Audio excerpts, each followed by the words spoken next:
Yo, what is up, y'all? Dubsmind here today, and we are doing the Warriors versus Pelicans game today, obviously. I wasn't going to cover this news initially, but considering who we're facing, I think this very much applies. So, Pelicans fire Coach Willie Green amid the 2-10 start, and yeah, so it says he was doomed by a miserable 0-6 start and injuries to his best players, and we're the first team in NBA history to lose 3 of their first 6 games by at least 30 points after allowing at least 120 points in 5 straight games to begin the season for the first time in franchise history. They're on a 4-game losing streak, including a 118-104 loss to the Lakers on a Friday, and they're both a bottom 5 team in both offense and defensive rating.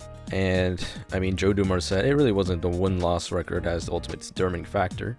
It's very clear from the beginning there was no mandate they have to win a certain amount of games. There wasn't even a mandate that, oh, you have to make the play or playoffs. You have to establish who we were going to be in New Orleans going forward. I did not see that happening. So now James Borrego will be their interim head coach. He was the former Hornets coach, finalist for Lakers and Cleveland Cavaliers head coaching jobs in 2024.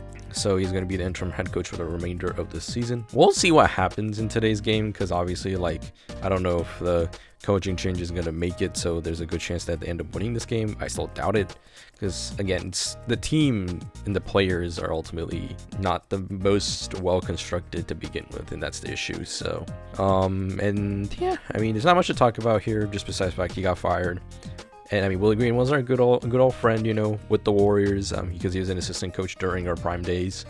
So hey, I mean, if he comes back for like an assistant coach position, you know, next year, I wouldn't complain about that. But yeah, that's gonna be about just that. No real other news that I really want to cover, so we'll just get into the game preview. So it's at 4 p.m.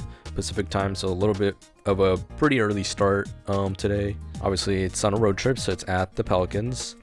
JK's out today, which is unfortunate with still that knee. He's out for Sunday's game against the Pelicans. De'Anthony Melton, like always, and then Zion is questionable for today, so if he doesn't play, we better win this game. I mean, even if he's playing, we still should win this game, because the Pelicans are still terrible regardless. Jordan Poole is going to be reassessed in 1 week 2 days ago, so yeah, he's definitely not going to be playing. And DeJounte Murray is still out with his Achilles, right after New Year's. And yeah, I think that's about it. I mean, we'll check the full injury report to make sure. Yeah, that's about it. So percentage of matchup predictors, 73% for us, 27% for them. Obviously, makes pretty much sense. We're actually playing them pretty soon right after, during Thanksgiving-ish.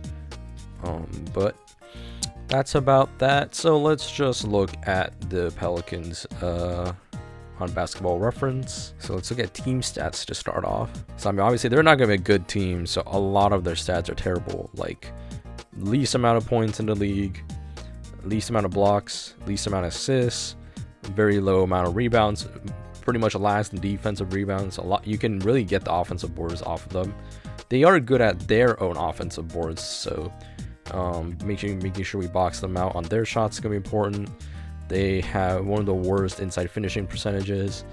They have a pretty bad 3-point percentage. Actually, 19th is not horrible, but still is kind of bad. So combine those together, you have one of the worst field goal percentages in the league. They are surprisingly well versed in defending opposing teams' 3-point percentages, which is interesting. But they're inside.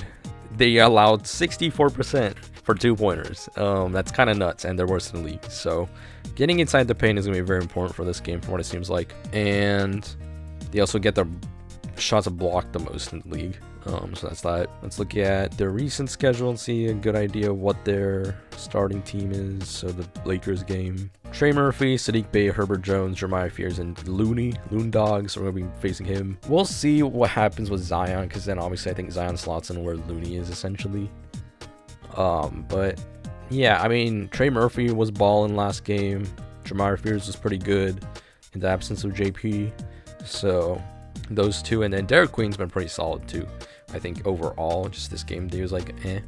But yeah, those guys are the people you have to fear the most probably and defend well. The other guys, you're like, obviously you don't want to leave them open, but you still can be a little bit, loose with them. Also, did I not just say with that Spurs game? First of all, I also forgot to say it's great 2 wins against the Spurs. But I said about Julian Champagnie on the injury report section last video, I almost cursed us or jinxed us or whatever I want to call it, because That man made like 3 or 4 3-pointers in a row and literally took the whole game's momentum until we took it back from them. It was getting very scary, and my predictions have always been so oddly correct, even about the opposing team's players. So yeah, again, this should be a game we shouldn't lose, hopefully. Yeah, their wins only came against the Hornets and the Mavericks, which both teams are pretty bad. So again, I swear to God, if we lose today, I'm gonna be in pain. But I'm hoping the Warriors make sure they lock in and, you know, do what they need to do. Again, keep the turnovers low. Get inside the paint this time around, just because they suck inside the paint, like defending it, and also just making sure we get some free throws since we're going inside the paint. I didn't do an X Factor last game. I kind of forgot about it.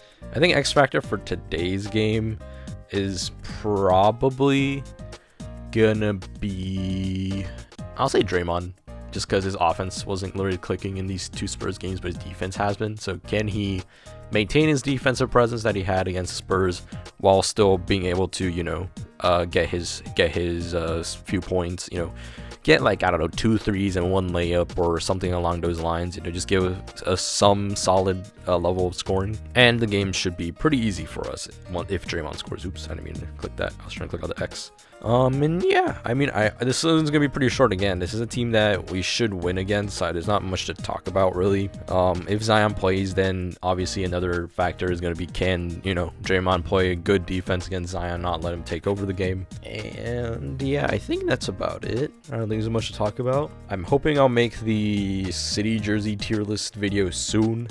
I have a lot of other things going on right now, but I have more time than before, so I'm hoping I can get that started soon. And yeah, that's about it for this video. So be sure to check it out, 4 p.m. Pacific time. And thank you guys for watching. And yeah, I will see you guys in the next video.